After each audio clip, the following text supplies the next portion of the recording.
Hello po! Hulaan niyo kung saan papunta ang mga person. Uy, bigla ang swimming. Pero hindi dito doon pa sa loob. Pinidyo ko lang itong pa-entrance ng resort. Hulaan niyo kung saan to. Oh, baka magtaka kayo. Tag-ulan na pero nag-swimming pa kami. Syempre, throwback lang to. Natabunan na sa gallery ko kaya inedit ko na. Umpisahan ko ulit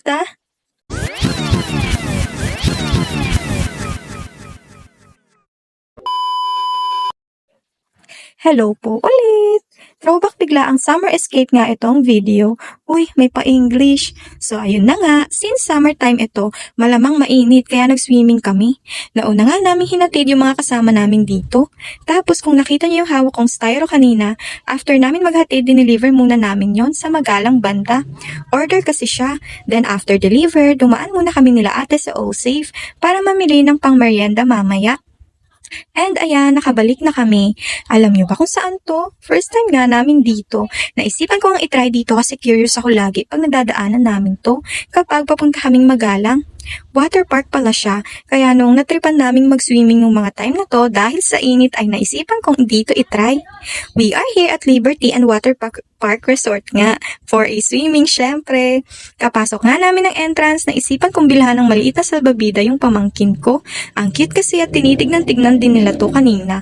Kapasok, nung nauna namin silang ihatid, kaya ako na ang bumili. Pagpasok naman, may tulay na bubungad sa inyo, tapos may lawa sa baba. O sapa ba yan o ilog? Bahala na kayo kung anong tingin nyo dyan. Pero may mga isda sa baba kaya baka fish pond yan. Kadating nga namin, naabutan naming nagkakantahan sila. Nagrent din pala sila mama ng video okay. Yung cottage naman na kinuha namin ay yung malapit lang sa mga pools. 1,000 pesos pala ang cottage nila dito. Good for 10 packs. Pero 8 lang kami kasama na si Babe. 4 months pa nga lang ang babe namin dito. At etong video na to ay nung April pa. O, diba? Muntik nang mabura sa limot bago ma-edit.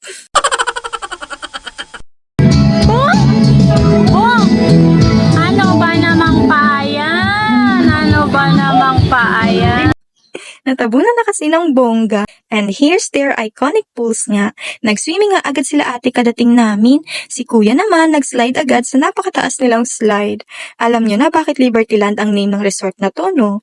Obvious na obvious naman kasi may napakalaking statue ni Liberty. 30 feet nga ang taas niyan and largest in the Philippines siya.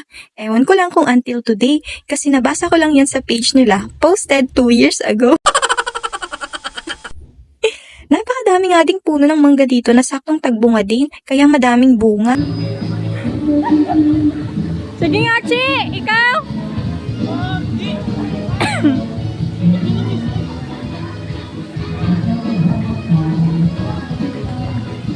Nakakatakot? Kami mangga ko yan lang Ayoko!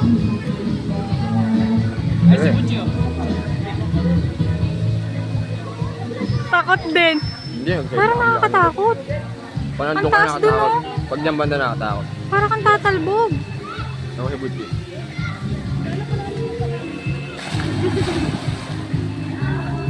Nakakatakot. Dito! Swimming na yan! Ay? Gusto niya daw dyan? Ha? Ano ba dyan? Mababaw? 6 feet! Kahit lang, malabo lang.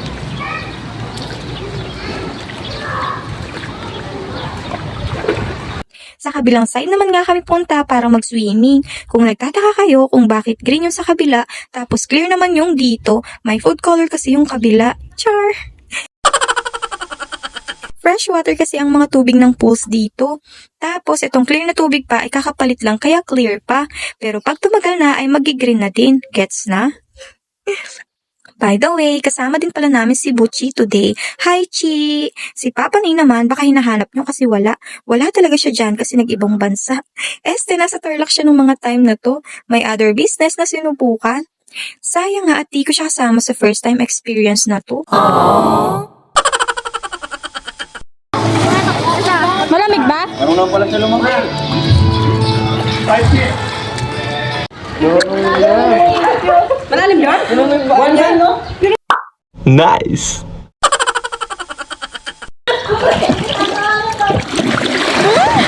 Sino yung bong namin?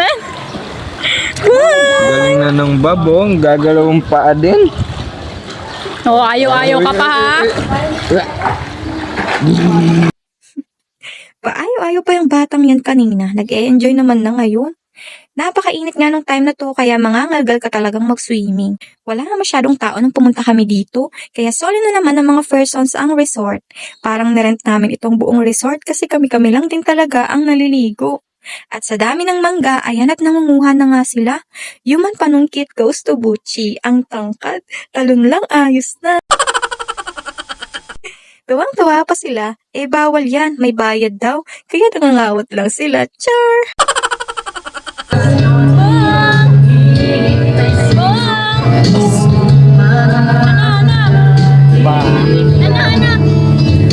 May nag-video pa pala sa akin ng pasikreto. Hindi ko napaparinig sa inyo, baka kasi ginawin kayo sa lamig ng boses ko. Pero sige na nga, onti lang ha. Pang broken ang kanta ko dito kasi wala si Papa ni.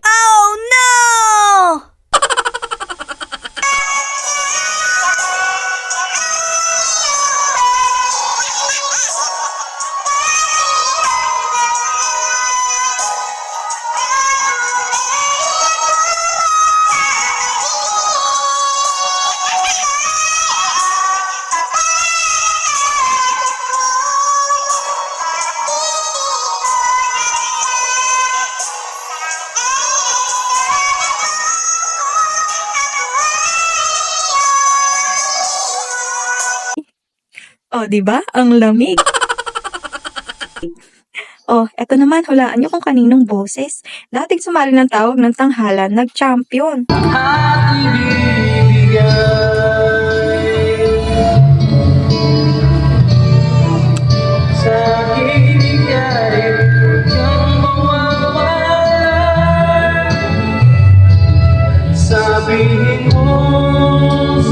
Ganti-ganti lang, kasi siya din nag-video sa akin kanina nang di ko alam. Pagkakamali niya lang sa cellphone ko binidyo, kaya yung akin, syempre, edit ko lang naka-filter. Sa kanya, hindi. Peace, kuya. Uy naman, kasweet. Nag-break na sila at nagkabalikan tapos nag-break ulit. Saka ko lang na-upload ito. Napaka-late na talaga. Part din kasi nang na-late upload din ako. Kasi di ko ma-edit kasi nga nag-break sila kaya di ko ma-edit. Sayang kasi kung di ko maisasama itong sweet moments for memories, diba? Kaya pag na-upload ko na to, kahit mag-break pa silang paulit-ulit, hindi ko to buburahin. Bayad muna sila bago bura. At syempre si ate din may entry, dating champion ng The Voice Philippines.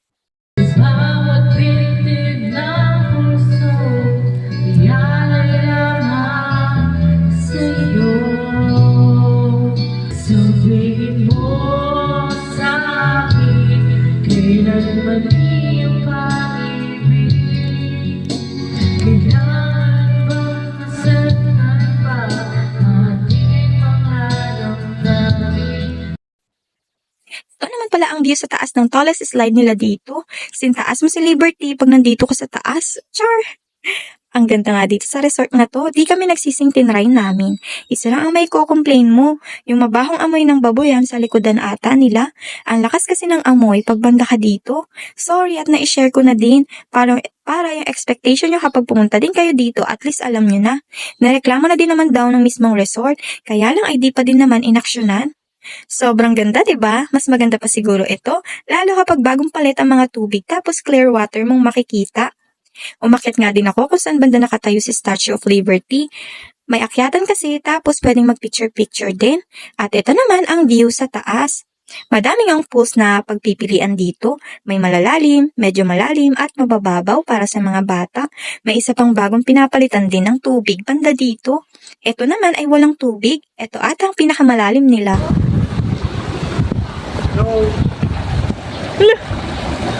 Pinakamalalim, no? Yeah.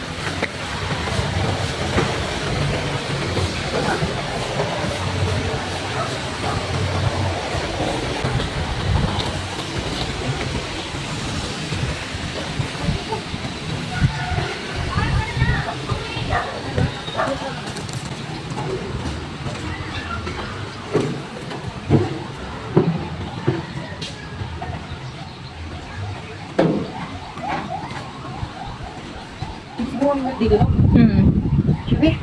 Oo. Ang sapaan yan eh. Ganda dito. Eto naman, kanina halos ayaw sa tubig. Ngayon, ayan, at nagmamaktol na kasi gusto pa daw niya. At hanggang dito na nga lang din po magtatapos itong video. Maraming salamat po sa panonood. Sana nag-enjoy kayo. Thank you po and bye-bye! Angat mo ma. Angat mo na siya.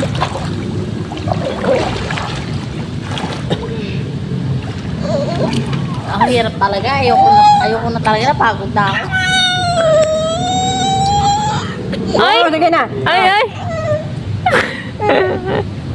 Ayun na mo. Oh.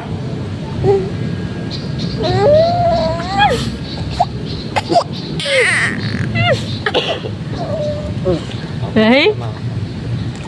Ay, ay, ay, ay! Ay, ay, ay, ay!